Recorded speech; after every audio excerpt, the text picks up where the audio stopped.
morning. All right. So it's your girl MimiCuteLips here with the beautiful Danni Starr. Thank you, boo.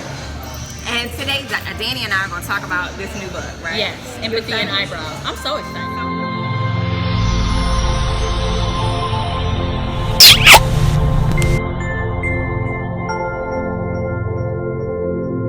Yes. What was the process like?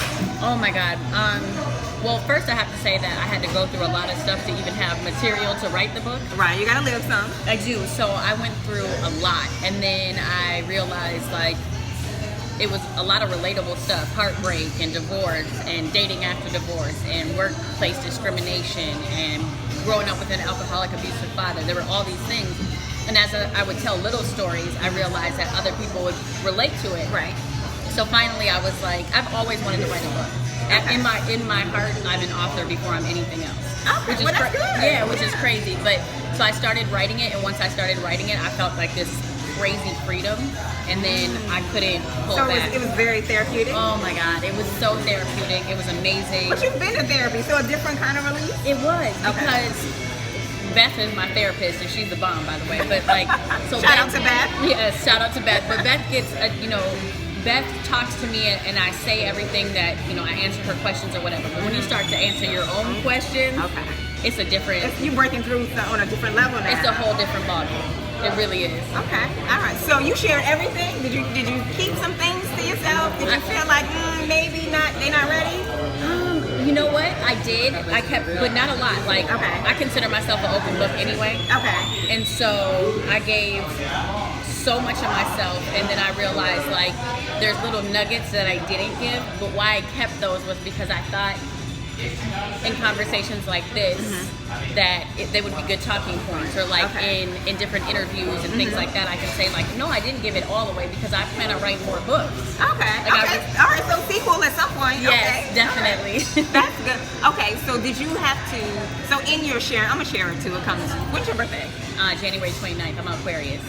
What are you? I'm a Libra. My birthday is on the 18th of this month. Yes. My baby's a Libra. Oh, awesome. But I'm a sharer, and so are you. So do you, in your sharing, do you ever feel like I have to warn somebody because you're a sharer and these are your experiences? But did you have to say, okay, well, so-and-so, I put a book out, I'm about to write about this. I don't know how you may feel about it, but this is my truth and I'm sharing it. So I saw this as I started to write the book, right? I saw this quote, and it said something along the lines of, if people wanted you to write good things about them, they should have treated you better. So when I saw that quote, I was like, that's the truth. And that's like permission. That's like, It is. And I gave myself permission to be completely honest. Now, everybody has a different perspective, right? Right. So this is just my perspective. Right. This is your experience. This is how I experienced something. This is how I deciphered through the whole thing. And this is how I felt, how I moved past it, all these things. Now, somebody else could be like, yeah, that happened, but that's not my intention, whatever. Okay, but this is how I interpreted it, and this is what I put down on paper. So, I forewarned my dad a little bit. I changed all the names of the guys that I dated after my divorce. But I did call a couple of them, and I just said, hey, just so you know, you're gonna, and they were like, it's cool, don't say who I am. I'm like, cool. So I did a little forewarning, but some people I didn't care enough to even reach out and ask them because it didn't matter. I was like, I don't need your permission. But I'm excited. So you use your ex-husband's real name, I'm assuming? Yes, well, Slim. Yeah, so he goes by Slim. But yeah, he, the cool thing about Slim is that he knows what he did. He knows the drama that we went through, and he knows who he married. I'm not a quiet person. I'm gonna tell my story, So, and we're in a position right now where we're doing the best things for our kids, and we're a unit, and we're teammates. But he knows that there is never gonna be a time where I'm silenced on anything. So, has he read the book? He has not read the book. And honestly, he probably won't. He probably won't, and not because he would be like, weary of it or anything, but he didn't even read the stuff I was writing when we were together. So that's just not who he is. So I don't expect him to all of a sudden, he might listen to the audio version, but... My boyfriend is that way. His friends may send him a message like, oh, I read the blog. And he's like, what are you talking about? Like, yeah, like, I have no idea. Nope, none of that. Okay, so start to finish, how long is this process? Are you at home writing in notebooks, kind of getting your thoughts together? The process started in New York on a Valentine's Day weekend. I remember about 2 years ago. I think the total time will be Valentine's Day of this year will be, been a 2-year process. Okay. I wrote some notes. I then decided after I wrote the notes that yes, I do want to do this. I want to go all the way out and write the book. I went to London for like 14 days by myself. Oh, incredible. Oh my God, it was insane. So I did I didn't experience that. Oh my God, it was like, if you've never traveled by yourself, I consider myself a twin individual. Like, I don't really like doing things, alone. Yes. But I was like, I just got this divorce. I need to figure out who I am, what being by myself looks like, and what that means to me. And I got on a plane, girl, and I went to London, and that's where the book starts. It starts in London. It does. It's like I'm in a London cafe. This is what's going on, and I cannot believe I finally did it. It was so good. I felt like Julia Roberts in Eat, Pray, Love, but I called myself Julia. I was like, I'm Black Julia. So. No, but it's so funny. It was great. Like I went to London. I wrote for like 6 hours a day, and then I would take breaks, and I would go see the London Eye or go to a museum or the British Library, and it was just such an incredible thing for me. And when I got writer's block, I went back to London because I felt like I had written the whole story, and the end of the book I just knew that there were some things missing, and I couldn't figure out what those things were. So I did weeks of writer's block, and finally I said, like, how do I do this? How do I get out of this funk? And I said, I gotta go back to London. Sounds good to me. So I went back to London, and I finished the book in London. So immediately when you got there, like, and I tattooed London on my arm because that's how. It's pretty. Yes, that's how important London. You've been on a tattoo streak. I have. London changed my life. Really? So it really did. So I carry it with me now because it was such an important part of like self-discovery for me. How old were you when you guys got married? I was 26 when we got married, pregnant literally that same month, maybe 2 months later. So I had a baby. I got married right away, 26, had a baby at 26.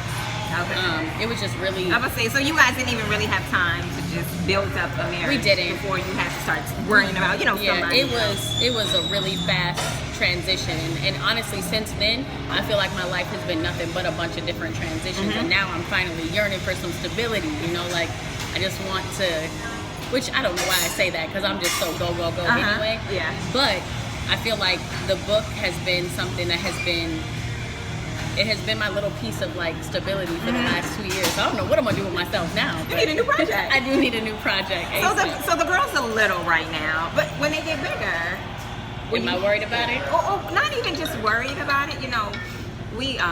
We kind of shelter our kids from adult stuff because they don't need that. They have their own stress in the world. They do. Will you have a conversation with them about it? Just because it includes daddy and it includes some really, really tough things that mommy went through that children, you don't expect that to be a parent's story. No. So here's the thing. I don't shield my kids from a lot of the things that I've gone through. Now, obviously, they're really little right now. Right. But there was a time where I didn't cry in front of them because I just felt like that wasn't the right thing to do. But then, unexpectedly, Munchie, my older daughter, she ran into me. She came in my room when I was crying, and I didn't know she came in. And she asked me questions like, "Why are you sad?" And we had a conversation about it, and I realized that it showed her that I wasn't perfect, that I was human, that it gave her a chance to learn compassion and empathy. And so I stopped hiding I found it to actually be empowering for me and for them. So what I realized is when I wrote the book, there's a lot of tough stuff in it. It talks about a lot of things. It talks about a lot of sex and a lot of infidelity and, abuse and sexual assault. It talks about a lot of things. But at the end of the day, if I were to die tomorrow and all they ever knew of me was the 2 years she got out of me and the 5 years she got out of me, this book would be an accurate representation of who their mother is, all like completely on a whole, and they would know who I was, what I stood for, what I went through, what I overcame, and so because of that, they'll know exactly who I am no matter what, and I'm never gonna hide that from them. Right. Like, I'm waiting for the questions. They're gonna come, and I said it in the book. I said, I don't care if they know that their dad cheated on me. I don't. I care if it changes their opinion of him, because I don't want that. He's a damn good dad. Right. And so for me, those it's two like, things are separate. very separate. So we'll have the conversation. Yes, it did work out between me and Daddy, but this is why. There were these, factors and things like that. However, has Daddy always been good to you? Yes. Yes. Okay. Yeah. So we'll talk about it, and I'm here for the open, dialogue. That's good though. So I watched some ratchet TV. Yeah. So We're all guilty of it. Look, I need balance. Okay, everything can't be heavy. No. But I watching Growing Up Hip Hop, and Peppa and her daughter had that issue, and her daughter immediately came to her mom's defense, and she was kind of upset. And it wasn't until her cousin had that conversation that you can't allow this to change how you feel about your dad. Your dad has been good to you, and you and your dad have had a good relationship. And your parents' relationship is different than what you have. Yeah. And she seemed to struggle with that a little bit. And obviously, reality TV is scripted and all those things. Yes. So the perception is I'm so glad you said that, because Bridezilla's wasn't real. Just saying, don't judge that girl. Because like I said, perception's everything. But in the episode, Peppa didn't kind of explain that to her, kind of give her that permission to say, okay, you can feel how you feel, but your dad may have not been amazing to me, but he's been amazing to you. Right. So don't let that, mess up. And it was some drama because reality TV. Exactly. So, do you talk about depression a lot in the book? I do. I talk about. I think depression is probably the one theme. Depression and anxiety. I think it's the one theme that goes throughout the whole book. Okay. It pops up at different times. The book kind of starts with losing myself, which has to do with depression. It talks about finding myself and realizing, damn, I really was super anxious and super depressed. And then it ends with understanding that that's something I live with, and it's something I deal with. But I now navigate my life differently. It doesn't cripple me anymore where it used to, So I have learned to really listen to my body, call on my tribe when I need to. Claire, what's her name? Claire Bear? Yes, Claire Bear. Best friend Claire. She got a whole damn essay in the book. Yes, I was wondering. I know she's in there. She got a whole chapter in the book. But yeah, I've learned to navigate depression and anxiety in a way where I can live a very good life as long as I recognize, I refer to it as the darkness. Okay. But as long as I recognize when the darkness is close, I can see it, I can feel it, and when it gets a little too close, that's when I stop everything and I say, I don't care about work. At this point, I can't even care 100% about being a mom. I have to care about protecting my mental health so that I can be a mom, so that I can continue to work. So I know my limits, I know my surroundings, I know when I need the help. That's good though. I mean, as Black women, we shoulder a whole lot of things. We're always expected to be strong. When you're sick, you still have to keep going. Yeah. A lot of times, we struggle with just making sure we're being heard or feeling like it's okay to be heard. Like, I have a voice, but it's okay. You need to hear what I say. You need to allow me to be who I am, and that isn't always strong. Sometimes you want to be weak and tired, and you want someone to help you out and rescue you. And sometimes being weak is what makes you strong. Calling on other people, that's not a weakness. If I'm calling on you to help me, I think that's one of my biggest strengths, is that I know how to ask for help. You know what I'm saying? You can look at that and say, she calls on people, or she's codependent. Yeah, sometimes I just know my limits. I know when I've had enough, when I can't do something by myself. So I think that's a strength. I reach out to people and I say, hey, I'm struggling right now. I need some help with these kids because I need to protect my mental health.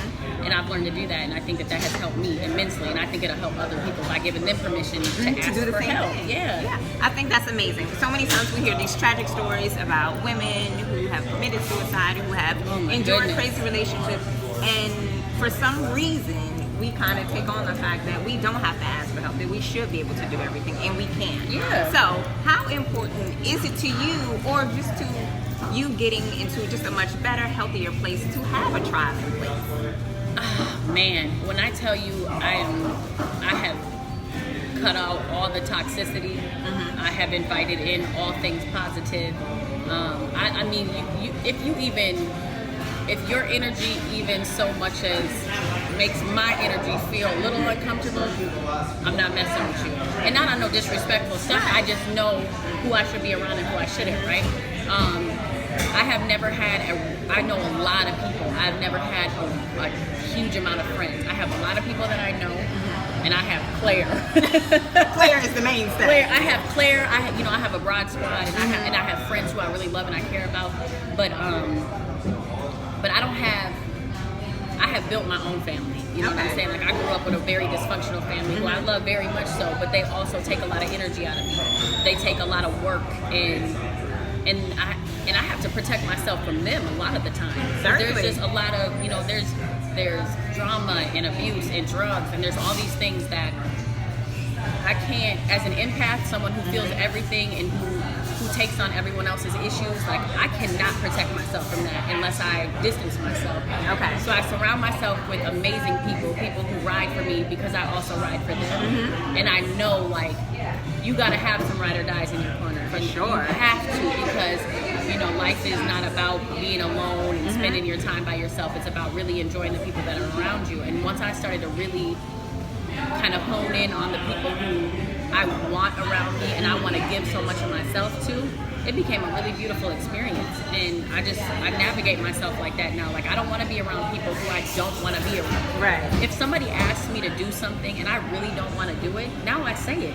I'm just like, I'm sorry, I don't want to do that, because I spent 7 years of my life doing something I didn't want to do and pretending. Yes. And being a court jester to a man who didn't appreciate me, and turning into somebody that I'm not. And so now it's like laundry, for instance. This is so random, but laundry. I hate doing laundry. I hate it. It's got to get done at some point. Right. But I will put laundry off as long as I can. Not because I'm lazy, not because Just because you hate it. because I hate it. And I literally spent so much of my time doing things that I hate for other people for reasons that didn't make sense, that now I'll do the laundry when I get to it and I feel like it, because it does not, I don't find joy in doing the laundry. I try to do things that I find joy in, because I've spent so much time not doing that. You know? Listen, I feel you about laundry. That's not my ministry. No. Right now in my house, I have a basket of laundry. It's probably I got a couple baskets. couple levels high. I'll go through, I'll take out the clothes that need to be folded up. I'll fold them up, put them away, and all the hanging stuff I dump back in the basket. I don't know why, but I don't like it. It doesn't make sense, but it's me. Yes. So I love that you were so open, and I feel like you're giving women, but especially black women, permission to say, look, sometimes we're broken, sometimes there are some things that are broken about us, but it's okay to talk about it. There is definitely strength and empowerment in sharing. When people read this book, what do you hope that they take away, or what kind of feelings do you hope they'll meet? I hope that, I love that you said that sometimes we're broken, right? Because I had been broken for a very long time. And even I didn't recognize it. I just thought that that's the life I had to live. You know, like, all these things happened. It became normal for you. It became normal to me. You know, when things are going well in my life, that's when I panic, because I'm so used to tragedy and tragic things. So you're constantly waiting for I'm waiting for things to pop off. And I had to teach myself to kind of meditate through that, because when things are going good, I'm so just looking for it. Like, okay, like, this is great, but I know it's about to be ruined. Yep, somebody gonna cheat, somebody gonna steal something, somebody's doing some drugs. Like, I've just been so used to that growing up and in my life. But what I really hope people realize is that when you do break, and when little bits and pieces of you are chipped away at, I don't know how I discovered this, but I think it was just kind of like the process. What I learned is, like, I'm most beautiful because I have those broken pieces, and because I let people chip away from me. But not only did I let them, I took it back. Right. And the me that I am now is the me I wanted to be, the me I was striving to be. Such an accurate representation of who I've always wanted to be. I'm finally living in my truth, and it's only because I had to hit rock bottom. I had to break into all kinds of pieces so that I could put myself back together the way I wanted to. I'm serious. So 2017, is this the best Danni ever? It is. It really is. Yes, it's a free Danni who is not. I feel like there's two islands you can live on, right? Need for Approval Island. I talk about this in the book. Need for Approval Island and Zero Fucks Given Island. Yes. And I was on Need for Approval Island my whole damn life, just begging, like me, love me, giving more love to a man who didn't want it. Please love me, Dad. Why did you leave? Love me, you know, approve of me, want me. And then I was like, hold on, I don't need this shit. Like, Not at all. no, like, it would be nice if you're the dad I want you to be and you come around, but you know what, I'm good. It would be nice if you were the husband I needed you to be, I want you to be, but you're not. Okay, what do I do now? And what I've done now is zero fucks given. Like, if you messing up and that's what it is, that's on you. But I know, but it's not about me. You know, now everything doesn't have to come back to you did something wrong, they didn't want you. No, my dad's an alcoholic. He didn't choose to be an alcoholic. That's the circumstances he was dealt. And unfortunately for me, you know, there's some effects that happen to me because of it. But I love my dad and I love him through the addiction. You know, my ex-husband was not the man for me. I realized that. I loved him through that. I'm glad it's over. You know, so I just learned to, I don't know, I learned to be who I am and not apologize for who I am. You know, I spend so much time apologizing to coworkers and, oh, I'm sorry, I'm too opinionated. Oh, I'm sorry, I'm too passionate. Like, no, ain't nothing wrong with that. You know, so yes, this 2017 Danni is the best version, and I'm not done. Like, I'm gonna grow every day, and I hope 2018 Danni is better. And I hope 2019 Danni. Bro, in 5 years, I hope I am like slaying everything, because that's what I want for myself. That's what I want for every woman. Right. That's what I want for every person, is to live your best life unapologetically. Stop living your life for other people. And I think, like, me writing the book was saying, this is like, you don't need permission, but if somebody's got to step up and say, I fucked up a lot, I had a lot of shit happen to me, this is what went down. I think this is the book that's gonna say, go ahead, live your truth, and don't let nobody tell you not. And you survived it, and, I did. and you can find happiness in all of it. I'm happy. I'm really, Danni got a boo, happy. y'all. I got a boo. She got a boo. She posts about him on Instagram. She don't give a whole lot. She's saving it for herself. I am. That's like the only thing I say, which is good though. But that was when I knew it was real, because, you know, I'm such an overshare. I share everything. But I was like, no, I kind of want to keep this one too. Like, this is mine. I don't want. Good for you. Yes, and I'm smitten. I love it. Thank you so much for taking the time out to chat with me. So the book, you can pre-order it now. It comes out on October 16th. It's actually, it probably will be out a little bit before that. Okay. I think next week they're gonna drop it. So okay, Empathy so and Eyebrows. get yours. Yes. All right. Thank you so much. Thank you.